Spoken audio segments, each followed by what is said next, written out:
Welcome in भारतीय nursing academy. Subject medical surgical, topic renal failure. मैं topic में continue करूँगी रीनल फेलियर।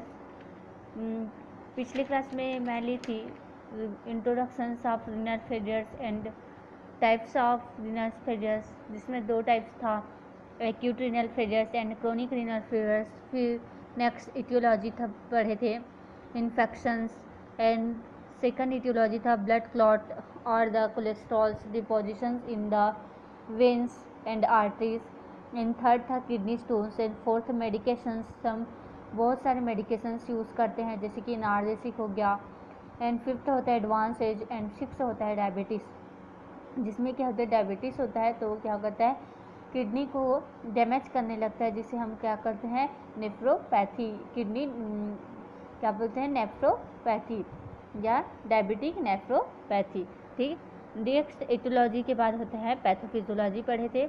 ड्यू टू जिसमें था due to aetiology factors lead to failure of renal circulation and glomerular और tubular dysfunctions lead to damage of tubulins and lead to and sodiums and fluids retentions lead to sudden and complete loss of kidney functions lead to reduce the blood flow to the kidney। reduce होता है blood flow, जिसके कारण क्या होता है decrease हो जाता है glomerular functions rate and tubular flow lead to oliguria, lead to increase the circulatory overloads and sodium retention होता है, जिसके कारण क्या होता है acute renal failures.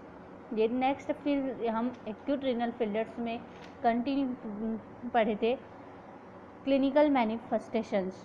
Clinical manifestations में फर्स्ट क्लिनिकल मैनिफेस्टेशन था decreased urine productions, and second था oedema, and third fluid and electrolyte imbalance, and fourth oliguria, and fifth patient में appear the critical illness and lethargy, and six metabolic acidosis.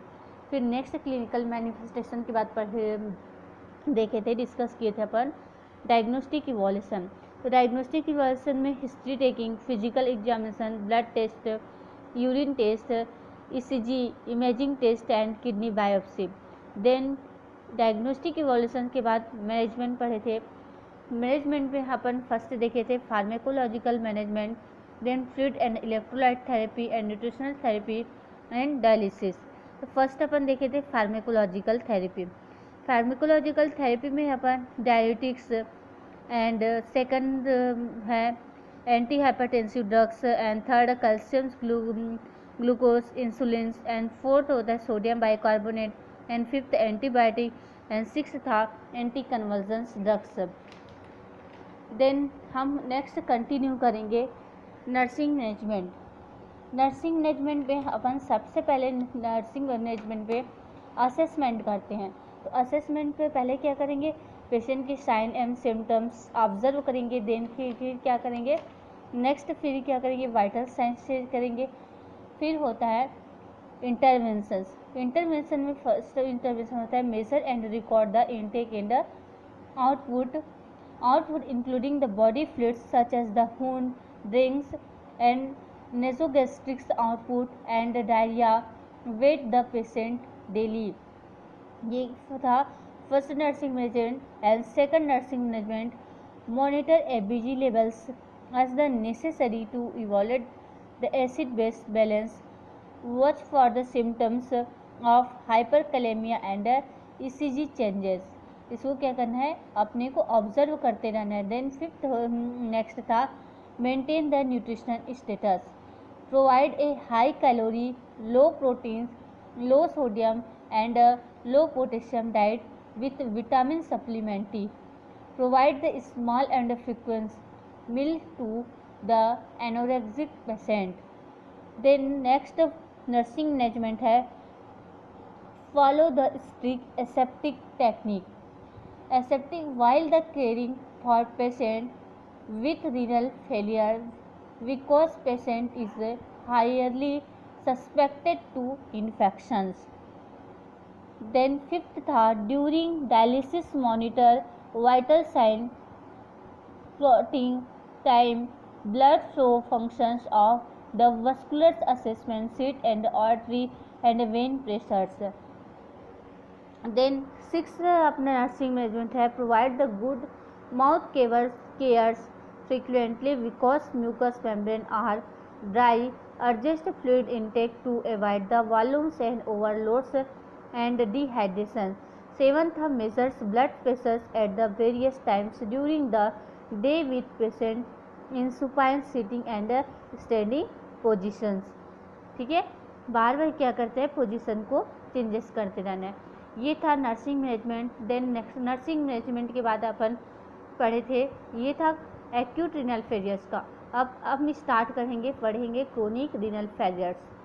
तो first होता है chronic renal failures. क्या होता है देख लेते हैं. Chronic kidney disease also known as the chronic renal disease is the rapidly progressive and determined or loss of renal function in which the body ability to maintain the metabolic and fluid and electrolyte balance fail. क्या होता है जब हमारा kidney काम करना बंद कर देता है, जैसे कि लॉस हो जाता है, इलेक्ट्रोलाइट इम्बैलेंस हो जाता है, वो मेंटेन नहीं कर पाता है अपना मेटाबॉलिक फंक्शन, एसिड का लेवल्स बढ़ जाता है, यूरिन का प्रोडक्शन ठीक से नहीं हो पाता है, तो क्या होता है, ये वर्क क्या करता है, किडनी वर्क करना बंद कर देता है परमानेंट, तो उसको क्या बोलते हैं, क्रोनिक रीनल फेलियर्स. तो अपन डिस्कस करते हैं aetiology of the chronic renal failures. तो फर्स्ट इटियोलॉजी होता है a family history of the kidney disease. अगर अपनी किडनी डिसीज अपने फैमिली में किसी को जनरेशन में हुआ है तो वह क्या करता है, one generation to other generation transmit होता है. देन सेकंड होता है डायबिटिक मेलाइटस. मैं फिर से बता रही हूँ, डायबिटिक मेलाइटस जब डायबिटिक पेशेंट होता है तो उसकी किडनी को डैमेज करने लगता है, इसलिए क्या होता है, उसका रीनल फेलियर होने का चांसेस होता है. देन थर्ड होता है kidney stones. Kidney stones means क्या होता है, hard depositions of minerals is called off the kidney stones, या फिर क्या बोलते हैं रीनल स्टोन्स, या फिर इसी को कहते हैं लिथियासिस. इसको हम डिस्कस किए थे एक बार. फिर फोर्थ था क्रोनिक ग्लोमेरुलर नेफ्राइटिस. क्या होता है, नेफ्राइटिस मीन्स क्या हो जाता है, inflammation of the kidney. Long time क्या होता है, ग्लोमेरुलर का क्या होता है, नेफ्राइटिस का, ग्लोमेरुलर नेफ्राइटिस का इन्फ्लेमेशन हो जाता है, उसके कारण क्या होता है, रीनल फेलियर हो सकता है, क्योंकि उसमें स्ट्रक्चर्स में क्या होता है, चेंजेस आने लगता है. फिफ्थ था इंजरी और ट्रोमा. फिर सिक्स है high blood pressure. Thank you students watching video.